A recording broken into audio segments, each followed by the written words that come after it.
manipulate every one of those jacks. So you need a lot of those jacks in an instrument like this, because this instrument has already 2 keyboards. And with 2 keyboards, we are going into the direction of, for example, an organ. It's in fact a little bit the same idea.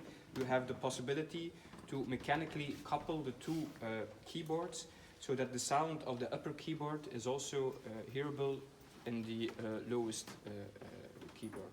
And that's also why we are speaking about the registers of the instrument in an organ, but also in a harpsichord. And you can say, how do they do it to get, in fact, strings which are playing underneath and strings that are playing upwards?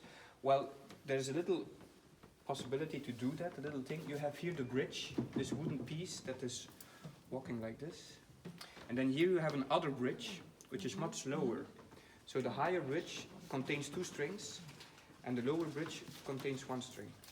And so the lowest bridge is coupled with the upper keyboard, and then the upper strings are coupled with the keyboard underneath it. And then you can mechanically couple everything, that you hear everything here. Why was this necessary, or why were we doing that?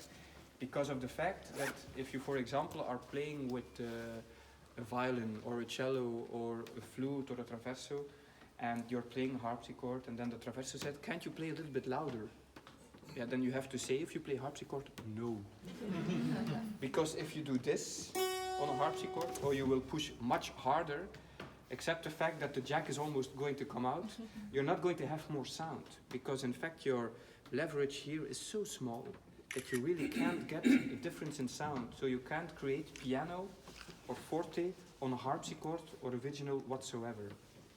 So this is one of the biggest changes then that we had with the pianoforte, of course. So what they tried to do to make it inventively, they tried to really work things out so that you could have different sounds.